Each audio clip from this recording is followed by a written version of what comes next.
Recording in progress. So it is 8 a.m. Welcome to the 31st of May. I was going to say thank you all for getting up tremendously early, but I was kind of thinking back going, some of these things used to happen at 6:30 a.m. So fortunately, 8 o'clock feels a lot better than 6:30 a.m. So firstly, I just want to say thank you everyone for joining. It's been a hugely popular event, obviously very timely given how everything has been going in the economy over the last maybe 6, 9, potentially 12 months.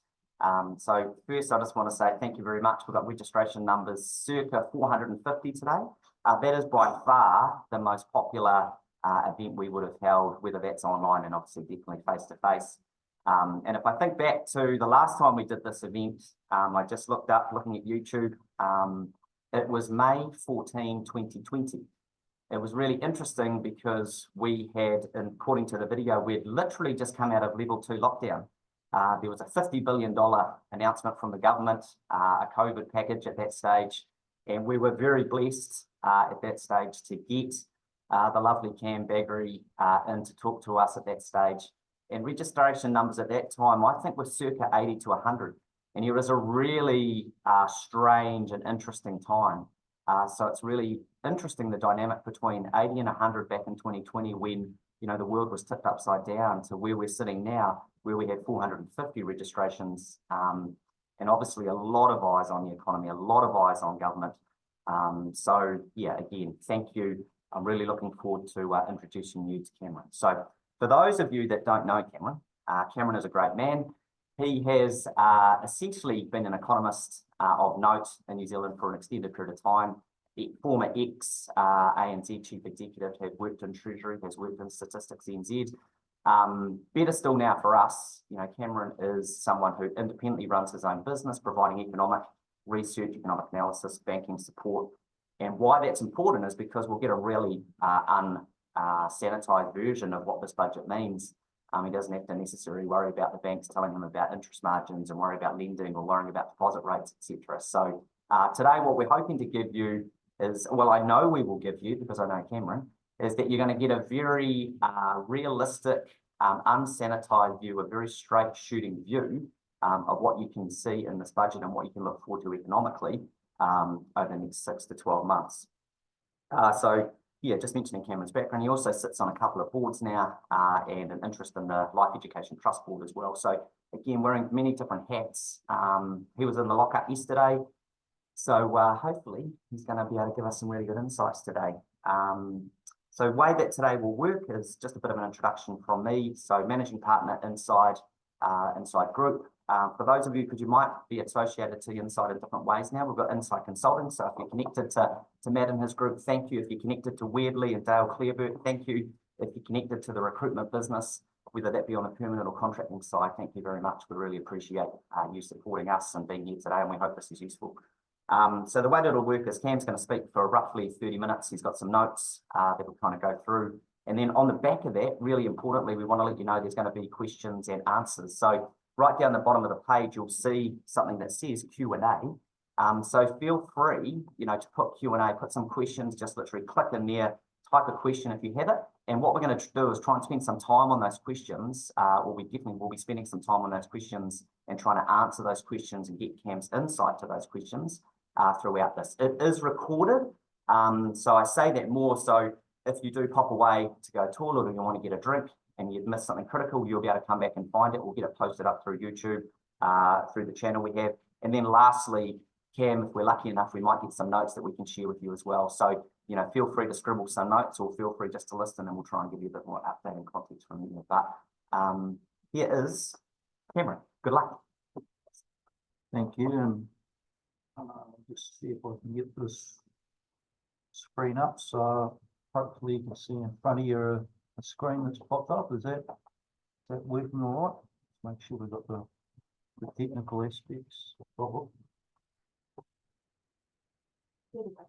right, so it's rock and roll, and I'll take you through just a little bit of economic context first up to what went on in the budget. Look, it doesn't take a genius to work out that 2024 has started off with New Zealand in a fair bit of economic difficulty. And you just need to look at the earnings reports that we're seeing around the country, or if you want a timely economic indicator on what's going on, the government projected for the March month the corporate tax revenue would be 2 billion. They got 1 billion. So it was massively behind expectations, and this is what we call the paying the piper stage of the economic cycle. We've had the economic good times, which resulted in a lot of inflation. Part of the disinflation process is that you need to beat the economy up, and we're going through that adjustment as we speak. Unfortunately, we're also going through a deeper economic adjustment. So if you ever look at GDP per capita, which is growth adjusted for population, we're taking a fair old economic bashing. So population growth is still positive. Strictly speaking, that should make headline growth pretty easy to achieve while the economy's moved backwards. But if you look at it through a per capita population adjusted lens, we're projected to move backwards, not just in the last 12 months, we were down 3% for the next 12 months as well. Within Treasury's economic forecasts or commentary, there's a disturbing couple of paragraphs on productivity. Now, if you ever look at, if you get about the next 12 months, what drives our well-being is the economic base, because the economic base provides the money that can be redistributed. So big driver of how this economy performs is labour productivity, how efficient we are with resources. So if you ever look at the trend for labour productivity growth from sort of 2000 to 2010, 2013, the trend was about 1% per year. What we've now seen is that the trend post 2013 has been about 0.2% per year. So flat as a pancake. Now, the hope is that the old trend resumes, and this is what Treasury has got baked into the economic forecasts. They've had it for a number of years. It's what's called the hockey stick. You have a bit of a hit to productivity, but you think it's going to be right down the track. And then you take more of a hit to productivity, and you think it's going to be right down the track. So we keep pushing out this turn back up in productivity growth. And one of the big problems we've got in New Zealand is that a lot of the reasons for diminished productivity growth, there's no quick fix. You've got to get the schooling system right. The OECD had a full chapter on education in New Zealand, and education today defines the economy in 10, 20, 30 years, because that's the future workforce.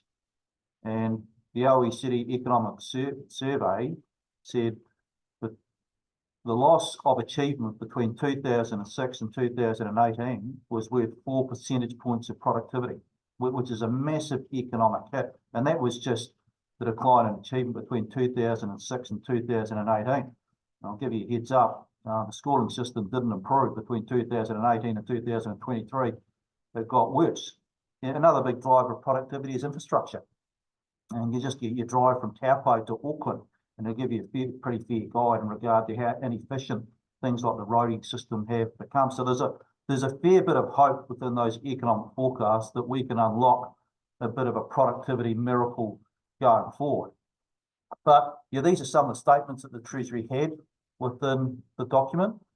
Just the big downshift we've seen in productivity from what we're experiencing 20 odd years ago. We used to average 1.4%, now at 0.2%. The budget still forecasts or assumes an improvement in productivity. You're back to what's called the long run productivity assumption of 1% per annum. My personal view is that that's a fair bit of hope, and we need a fair bit of economic reality, i.e. shifts in a whole lot of areas, before I think that 1% number is going to be achieved. So the bottom line with that is that these economic forecasts are very conditional on productivity turning the corner. Unfortunately, a lot of the reasons productivity is low is structural, and turning those structural stories around is going to take time. If you look at the economic adjustment we're going through, it's still early stages. Now, I know the unemployment rate is what's called a lagging indicator. But if you look at the unemployment rate as a bit of a barometer of the economic adjustment, yeah, the unemployment rate's gone from 3.2% to a bit over 4%. Yeah, it's projected to go to 5 to 5.5.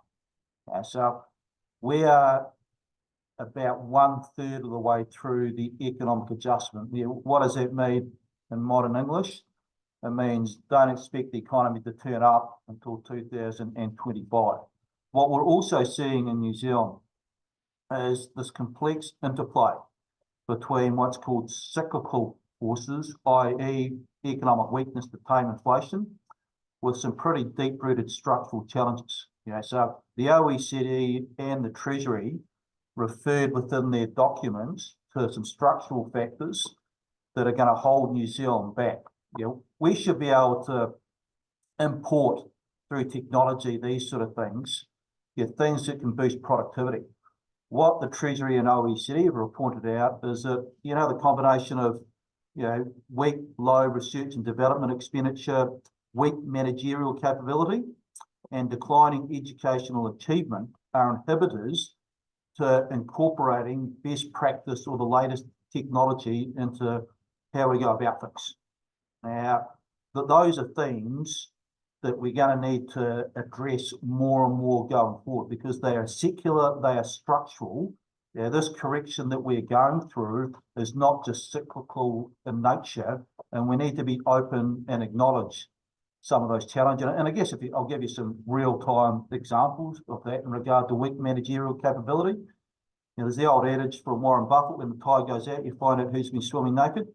And what we're seeing is that some pretty big New Zealand firms are struggling with this economic adjustment we are going through. And you can't just point to the economy, because I'm seeing the likes of Briscoes that are still having a pretty good run, and I'm seeing some other firms in retailing that are having a horror run. I've seen a pretty big building company in New Zealand that has just had the CEO and the chairman of the board have had to step aside. You know, there is a good old-fashioned clean out that is starting to take place at a senior management level, and we're starting to find out who's actually any good or who has been more of the passengers on boards. A big reason, you know, Nicola Willis, Minister of Finance, is facing difficult decisions at the moment is when you go through a weak growth phase, you know, your economic base invariably hits your tax revenue. Once your tax revenue gets hit, that forces bigger deficits. Bigger deficits means you don't have as much money in the tin to dish out the lollies that society likes. You know, so if you look at the big change in what's called the Bagrie operating balance, excluding various valuation and one-off variables, there is a pretty big downshift in the forecast between the half-year economic and fiscal update and the budget. So, for example, 2025, the number went from a projected deficit of 6.1 billion to 13.4. You know, so $7 billion just got lost. Now, most of that has come through economic reasons, i.e. tax forecasting changes. Yeah, but there's a whole lot of other things that are going on as well. Yeah, the budget package, finance costs, yeah, higher interest rates add to finance costs, et cetera, et cetera. But the big message is that when you have a weak economy, yeah, a weak economy hits your economic base gets hit, less tax revenue, you're forced to make tougher decisions or prioritise more in regard to where the money is going or how you distribute via the lolly jar and the budget process, who actually gets what. If you have a look at the budget package, and I'm not going to go through this in too much detail because the news media covers this pretty well in regard to what's gone on. It was a pretty simple, no-frills budget. There wasn't a lot of money thrown around because there wasn't a lot of money that was available.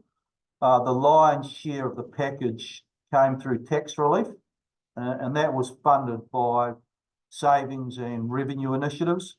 The front line, what you would call probably politically sensitive areas, were protected.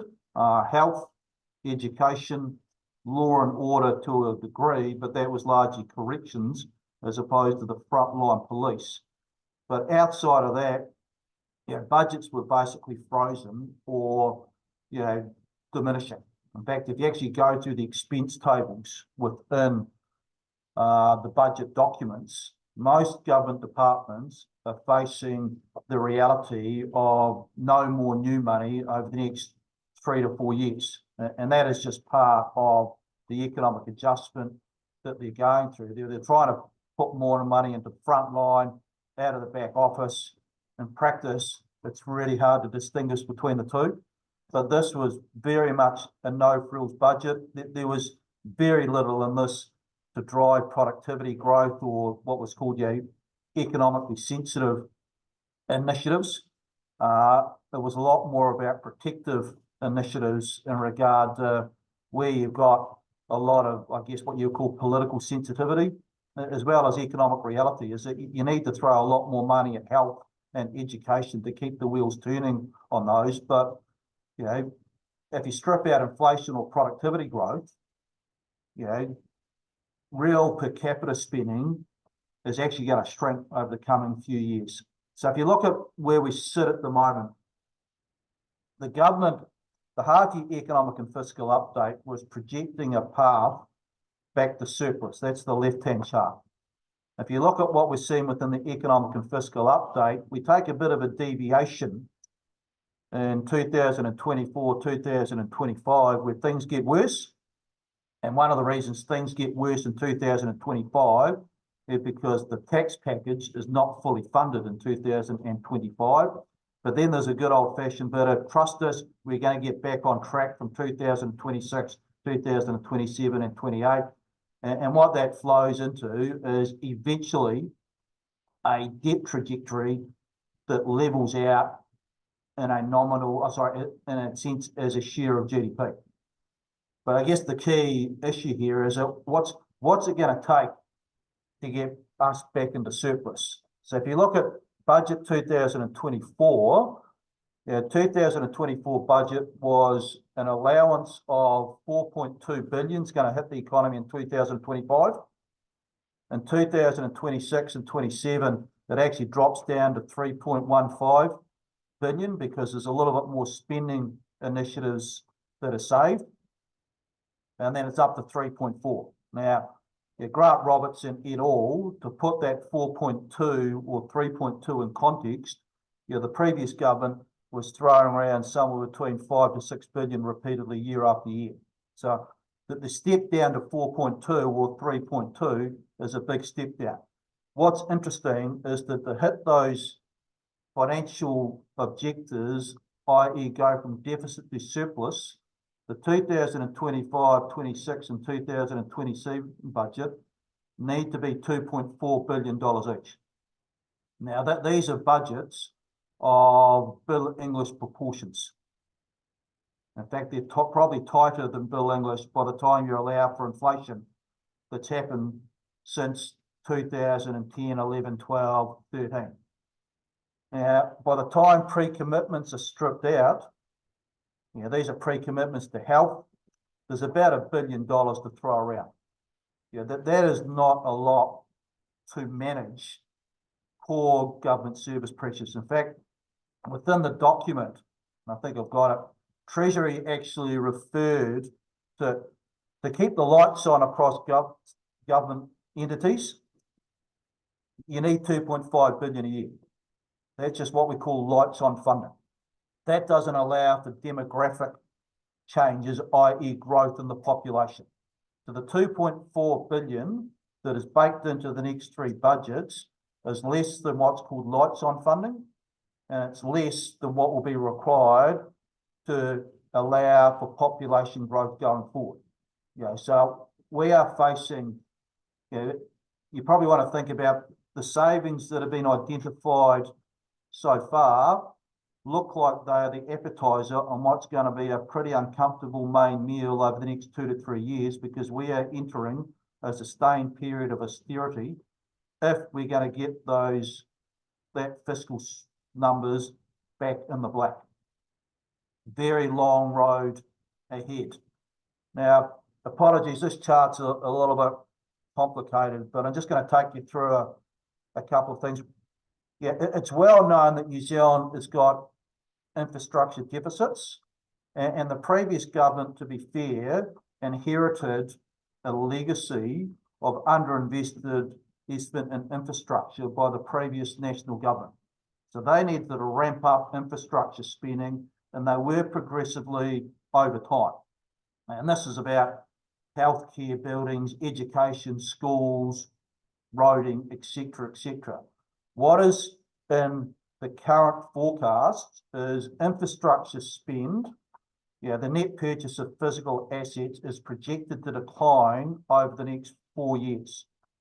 Now, you need to adjust for that because the government has also got what's called a multi-year capital allowance, which is MYCA. That MYCA in 2025 is 2.1 billion, 26, 2.5, 27, 3.4, and 2028, 2.6. So you've got to add those numbers on to that net infrastructure investment to get an idea about what net infrastructure spend is going to be over the coming 4 years. So I've just put some sort of old rough red lines, which has got the blue bars plus the numbers up the top added on. You sort of get the red trajectory. And what you get within the red line is that the red line, generally speaking, is still on a declining trend over the next 4 years. So there was a lot of rhetoric within the budget. In fact, infrastructure was identified as one of those top priorities. Infrastructure spend is still projected to decline over the next few years. And okay, it's still going to be above 2018, 2019. Just remember that infrastructure inflation on roading, bridges, these sort of things has been about 30% over the last 4 years. So with that sort of inflation pressure, even if you have a flat budget, if inflation is 30%, you're going to be 30% down in the volume of work that you can actually initiate going forward. And that is before we bake into a trend that infrastructure spending is going to be down over the coming few years. So it doesn't matter whether you look at operational spend or infrastructure spend, we're looking at some pretty tough choices going forward. I used to work at Treasury in the 1990s. So I understand the books, and I also understand some of the sneaky levers that you can pull to make the numbers look better in theory as opposed to the practice. So I'll give you an example of what you can do to make the numbers look better. The government included what's called a new multi-year capital allowance, which they had access to 7.5 billion. And this happens sort of every year. What they did to help out the debt trajectory was they put some of the multi-year capital allowance, 2.6 billion, beyond 2028. So the forecast period goes out to 2028. If you put some of that multi-year capital allowance beyond the forecast period, it doesn't appear in your debt numbers. Now that's just an example of what's called sneaky accounting to make your debt numbers look a little bit better than what could otherwise be the case. So watch this space. I'll just let people have a bit of a read through this, and it just touches on some of the things I talked about. That you need 2.5 billion to maintain what's called lights on funding. The operating allowance is at 2.4, and that doesn't take into account additional demand pressure from demographics, new policies, or a big one to watch is specific fiscal risks or big issues in regard to where's the money going to come from in regard to your plan B in regard to the ferries. We cancelled plan A, but what are we doing in regard to plan B? And I'll give you a heads up, plan B is going to cost money. So what the Treasury has made very clear within the document is that going forward, there are going to be very difficult choices and trade-offs. And these difficult choices and trade-offs are going to become more difficult over time. So to hit those fiscal targets or numbers, and returning to surplus is now a specific target within the fiscal strategy report, the government is going to need to find either more money, i.e. revenue initiatives. They're going to need to find different ways of doing things. They're going to have to find a lot more savings, or they're going to have to pull a rabbit out of the hat. And that rabbit is going to be pretty difficult to pull out of the hat. So something is going to have to give going forward. And we are facing an extended period of difficult choices and tough decisions going forward, where in practice, I think, adjusted for inflation and adjusted for population growth, you're going to see real pressure on government spending to decline as opposed to increase. And what we've seen over the past 6 months is a bit of what we call scalping. Now, you can take a bit of fat out of the system, but over the coming few years, it is going to be increasingly a difficult balancing act between fat versus muscle. Round one of trimming fat is easy to do. What is flagged in this budget is an ongoing period of taking out fat. The danger is that we're going to start cutting in the muscle, and that is going to be both economically and politically difficult. The government has talked a big game that they're helping the Reserve Bank out and they're not adding to inflation. Now, to measure that, we look at what's called the fiscal stance. So the left-hand chart is whether the government is adding, that's when it's a positive number, or subtracting from demand. Now, so if you have a look at over the period, the right-hand chart, 2025 to 28, or 2024 to 2028, the fiscal stance is contractionary. So the government can tick the box and say, we are helping the Reserve Bank because we are taking more money out of people's pockets than what we're putting back in. The fiscal stance is net contractionary over the 4-year period. That's a little bit clever by half because there's two failings. Failing number one, the Reserve Bank needs help in the upcoming 12 months. We're at a bit of an inflection point where inflation's proven to be persistent, and the Reserve Bank is relying on a pretty big fiscal contraction in 2025 to help the disinflation process. Courtesy of tax cuts, government policy, the fiscal stance now turns positive in 2025.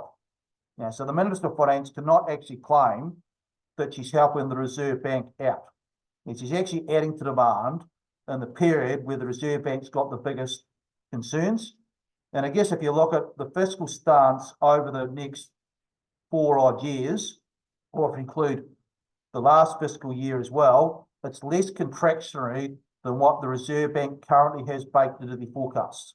So the Reserve Bank, if we have a look at what they said within their Monetary Policy Committee last week, they talked about the timing of lower government spending, and lower government spending is going to take time to deliver versus lower tax rates. And lower tax rates is stimulus that is going to put money into people's pockets in 2025.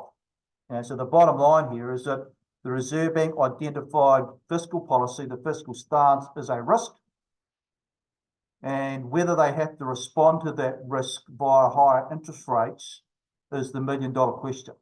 Now, fiscal policy is net contractionary over a 4-year period, but they are creating an economic problem for the Reserve Bank in the next 12 months. Tax cuts or tax relief is the last thing the Reserve Bank wants to see in the coming 12 months because it risks adding to demand. And if you add to demand, you can add to an inflationary pressure. So just be a little bit careful how you interpret what we're seeing out there. Within the projections, there's various measures that we look at to assess fiscal prudence. And one of the ones is what's called the structural deficit. The structural deficit removes the business cycle. So it removes COVID expenditure. Now, if you look at the structural deficit in 2025, it's projected to deteriorate. The Minister of Finance has been out there saying she's inherited a structural deficit of 1.5 percentage points. Well, that structural deficit, courtesy of tax relief, is projected to deteriorate in 2025. And then we're expected to believe that we're going to get us back on track in 2026, 27, 2028, as those tighter budgets are delivered. So what's the real message here? There's a fair bit of trust this will get us back on track down the track. Yeah, in the near term, the political imperative, which was to put money into people's pockets, has actually dictated and dominated the projections, and it's resulting in a deterioration in the fiscal position in the near term, with once again, this trust us will get back on track in the future. Just a couple of little quirks to identify in regard to what's going on. Courtesy of my position on life education and as an economist, I think one of the best investments New Zealand can make is actually in education. What used to take place was that New Zealand's superannuation expenditure and education used to sort of go hand in hand together. What we're now starting to see is that what's called the jaws are starting to open up between New Zealand superannuation and education spending. So New Zealand superannuation expenditure is projected to hit 28 billion by 2028. And poor old education spending is going to be around 20 to 21. Now future budgets will allocate more money to education. But as a basic sort of a bit of context here, the whole idea that we're going to be spending more on New Zealand superannuation than education, I just think is fundamentally wrong. And if there's one thing we need to get right in this country, it's the education sector. Another thing, just within the numbers, just to highlight a couple of things. If you look at, it's been talked about the government being focused on law and order and other areas. If you look at police funding over the coming years, flat as a pancake. If you look at defence funding, declines over the next few years. So there's been a lot of rhetoric about money being pushed into certain areas. Unfortunately, it's not backed up by the economic data when we actually have a look at what's projected to go on. Now, these areas could get money in upcoming budgets, but at the moment, any savings that's been identified is expected to fund some of the lights on pressures going forward. So that areas face real big challenges. So the bottom line, this is a pretty tough budget to deliver given the economic backdrop. I'll give it a B. We did need to see fiscal restraint. That's going to be ongoing. The reason it gets a B was because we needed to see fiscal restraint. But I can't push it up any higher than a B. And in fact, I'll be a B minus over a B plus because there's a fair bit of populism within this budget in regard to near-term tax relief and a deterioration in the structural deficit and associated with trusters will get us back on track in the 2025, 2026, 2027 budget. And that is going to involve some pretty difficult trade-offs ahead. And I worry that frontline services are going to be impacted. Despite the rhetoric in regard to infrastructure, the numbers don't back it up in regard to that they're spending more in that area. They are projected to spend less. That includes the multi-year capital allowance, and the government has created a bit of a headache for the Reserve Bank by front-loading the tax relief package and back-loading savings. I'd love to say there was a whole lot of positive news out of the budget, but we face some really tough trade-offs.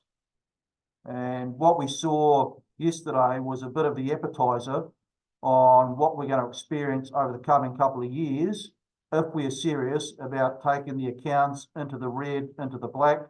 In practice, I don't think we're going to get back to surplus by 2028. I suspect it's going to take a couple of years after that. So thank you. Happy to take questions. I was really optimistic we were going to see from the last conversation we had in 2020 a U-shaped recovery, but given what you've said today, it's definitely not. Thank you, Cameron. We've definitely got some time for questions and answers. So there's some sitting in there already. If you do have some, please feel free to load them in and we'll manage them as best we can. So I'm going to throw them at Cam and he'll answer quickly or as long as he needs. Oh, yeah, true. We'll stop sharing. And excuse me, we're a bit fuzzy, but that's mainly because of our age. So the first question we have is, hey Cameron, where are people in all of this? The economy should serve the people, not people the economy. Right. One of the things that worries me in New Zealand at the moment is we flip-flop from government to government, from the social side of the ledger to the economic side of the ledger. So this is what tends to take place, and it's a broad story. The national government talks a big story about getting the economy right, and then they tend to underinvest in the social ledger. The Labor government invests a lot or spends a lot of money in the social ledger, and they tend to destroy the economy. Now that's a broad generalisation, but what we need to see is a political party or a manifesto or policy prescription that realises the complex feedback loop between both economic and social attributes within New Zealand. And this is about getting the education system right, because if you don't get the education system right, guess what? Your economy is in trouble. This is about getting the health system, the roading network right as well, because they are enablers in regard to driving growth. You don't have the housing system right. The housing system failures actually encroach into the education system because the kids are not turning up to school. If child poverty is a problem, well, kids are not turning up to school. So I'd like to see a lot more balance within the equation, which, to answer your question, it means bringing people back into the equation, but we've got to get that balance right. And that lurching from the left to the right-hand side of the political spectrum is a problem. Brilliant, thank you. With a strong message of austerity, do you forecast OCR undershooting? Well, it depends what you mean by undershooting. I don't think we're going to see the OCR move down until 2025. I think inflation is going to be a lot more sticky, permanent. You look at local authority rates up 15% this year. If you look at rents, if you look at energy prices, if you look at insurance costs, they're going to make it pretty difficult to get inflation back to 2%. So you throw tax cuts into that mix in the coming 12 months, I think interest rate relief is going to be a while down the track. I also think when push comes to shove, it's going to prove increasingly difficult to follow through with the austerity that is within the 2024 budget, because political reality will bite.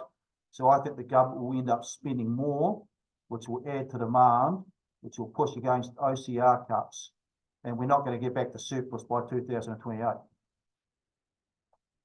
Another question for you. Thanks, Willie. Thanks, Cameron. You say no real growth or productivity plan in the budget. What would you have liked to see?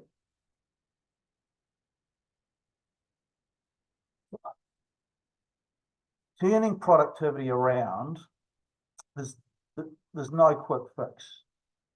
There's some areas I think we can go after pretty quickly. Like I'd like to see a full-blown attack to drive a lot more competition across New Zealand. The OECD, within their economic survey in New Zealand, had an entire chapter on competition. And this is across supermarkets, this is across building supplies, banks, the dairy sector, retail electricity. There was fuel companies, and they noted that the lack of competition is holding back New Zealand's productivity. So why you'd be taking money out of the Commerce Commission at this stage, I sort of struggle with in regard to surely you'd be giving them more money to try to drive more competition, because more competition is going to be good for consumers and it drives productivity growth. But where I'd like to see a lot more movement, and we are seeing movement, but we're facing one hell of a battle, is within the education system. And I know we're getting back to basics in regard to teaching maths and literacy and all this sort of stuff. But if we're serious about lifting productivity and lifting outcomes across New Zealand 10 to 20 years down the track, we need to have a real conversation about lifting teachers' pay, because we want to be getting the best and brightest into the teaching profession. And with lifting teachers' pay, or a pathway to lifting teachers' pay, remunerating them properly for the responsibility that they hold in regard to bringing New Zealand's best and brightest forward, we need to measure results. They need to be accountable. You can't just lift the pay scale and not have immeasurable results on the other side. So I would have gone harder on education. Looking at productivity, one of the questions relates to, what steps do you think the government should be taking to increase government agency productivity? I'll give you a big one. Everything starts at the top. So I'm looking at interest who the new head of state services is going to be. Because that role or that individual, things are going to start at the top. And we need to be fundamentally thinking differently in regard to how we're going to be delivering results. And I'd love to see someone from the private sector who's had experience in the public sector, but gone out in the public sector, come back into the public sector and start to filter down fundamentally different ways of going about things. But we need to get things right at the top. And that's just one example. Another question, and the data might say it, is it possible we are up for another brain drain? Well, we're already seeing that. If you look at the who's coming into the country versus who's leaving, and the group that are leaving are typically 20 to 35. We're bringing in an awful lot from India, Philippines, China. Some of that's students, to be fair, so it's boosting the education sector, but the brain drain is already on. And that brain drain is going to intensify over the coming 12 to 24 months as the unemployment rate moves up, as the construction sector goes for a downturn, which is what it's going through. You're going to see an awful lot of people that are going to do what always happens. They're going to go to Australia. Next one, where does investment in digital technology fit with all of this? Well, investing in digital technology is just an example of something that we're slowing the uptake of. So if I have a look at countries around the globe that are more on top of inflation, it's countries that are getting better productivity growth. And an example here is the United States. So the United States is incorporating the latest technology of robotics, AI, digitization a lot quicker than the likes of New Zealanders. New Zealand tends to be a laggard in regard to incorporating the latest best practices. And I think it was the OECD within their previous economic survey of New Zealand, the one prior to this one they just released, they had a full chapter on digitalisation. So the fact that they have a full chapter on an area normally means you've got a problem in an area. I've heard Chris Luxon talking about this. We have the most restrictive foreign direct regime in the OECD, worse than Mexico by some magnitude. Ireland used this to drive strong economic growth. Why aren't we? Or perhaps why aren't we? Or what is the opportunity as well? Well, we run a very large current account deficit. So we spend more than we earn. So we fund that either by debt or by equity. And most of it has been funded by debt over recent years. Now, to incorporate the latest best practices, to improve New Zealand's export performance, we need to be bringing in global ideas. We need to be bringing in global connectiveness. We need to be bringing in global distribution channels. So the foreign direct investment regime in New Zealand is incredibly restrictive. It's slow. It's very painful for a foreign enterprise to go through it. So there's a whole lot of tweaks that need to be made there to improve the system. I like this question, Stephanie. What is the impact of Kiwis sending money overseas, i.e. investing in more productive economies or internet purchasing from other countries where products are cheaper on our overall economic picture? Well, you don't get wealthier by buying the more expensive product if there's a cheaper product available out there in the market. So what you tend to see is a little bit of redistribution. Sort of if you're buying that from a foreign provider as opposed to a domestic one. In regard to New Zealand investing overseas, look, it's pretty simple maths. Just have a look at the performance in the New Zealand equity market compared to the S&P 500. They're like chalk and cheese. The S&P 500's had a lot better run than what the NZX in New Zealand has done. And some of that's economic, some of that is specific because New Zealand does not have a whole lot of tech firms on it, and the S&P 500 does. But some of it just comes down to whether companies are better run than others. And I'll give you a heads up, the New Zealand companies do not appear to be better run than the United States equivalents. I'm not sure if you know this, but do you see Treasury reinstating BAS reporting for government agencies to track the full return on investment? Oh, I'm not over that, but what I do know is that we need to see an awful lot of change, and we need to see an awful lot more quants coming back into the equation. We've been through a policy environment for the past few years where it's been all about the qualitative without measurable results on the other side, and that needs to change. Oh, don't get in there. Bear with me.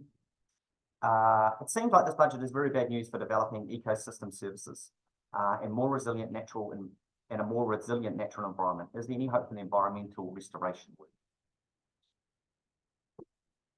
I saw the government took a climate dividend to fund the tax cuts, and I scratched my head over the economic logic of that. Yeah, that is just taken from Peter to pay Paul, and it just, yeah, the tax relief package. I'm an economist, yeah, so I look at things through an economic lens. Was a tax relief package front loaded in 2025? Was that a top priority that should have been delivered on? The answer is no. They delivered it, and in order to deliver it, they pilfered money from other areas. I suppose just how does this period of austerity compare with previous experiences? Have we gone through, or have you seen this before? What happened last time? Is there a comparison?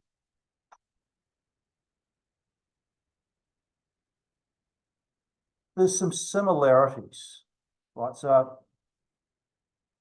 what we are facing is 3 to 4 years. Now, if you go back and you had a look at, you know, Ruth Richardson's mother of all budgets, you know, was austerity on steroids.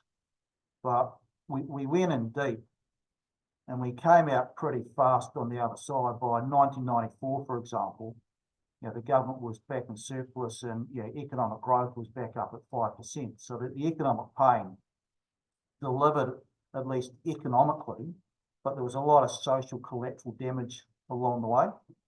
If you look at post the GFC, you know, we experienced 3 to 4 plus years of very tight budgets. In fact, infrastructure spend didn't do a lot for a long time, and that underinvestment in infrastructure, you know, got pushed on to be an economic and social problem for the previous Labor government. The problem was the previous Labor government just threw money at things without delivered measurable results. So there are similarities here, but there are some differences to what we've seen previously. And this comes back to, you know, any Minister of Finance is trying to strike a delicate balancing act where you want to have fiscal credibility. Yeah, you want to be seen as fiscally responsible. So you've got to chart that path back to surplus. There's some essential services, infrastructure that you need to throw money at. The issue is that how much can you afford to throw at that when you've got a weak economy and you've also got populism in the middle? And the tax relief package, in my view, was a response to populism.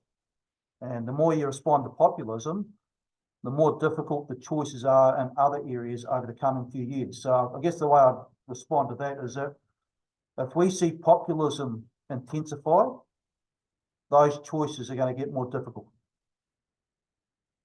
All right, perhaps the last question. Do the forecasts imply that consultancy companies and independent contractors working with the public sector clients can expect further struggle in terms of job stability?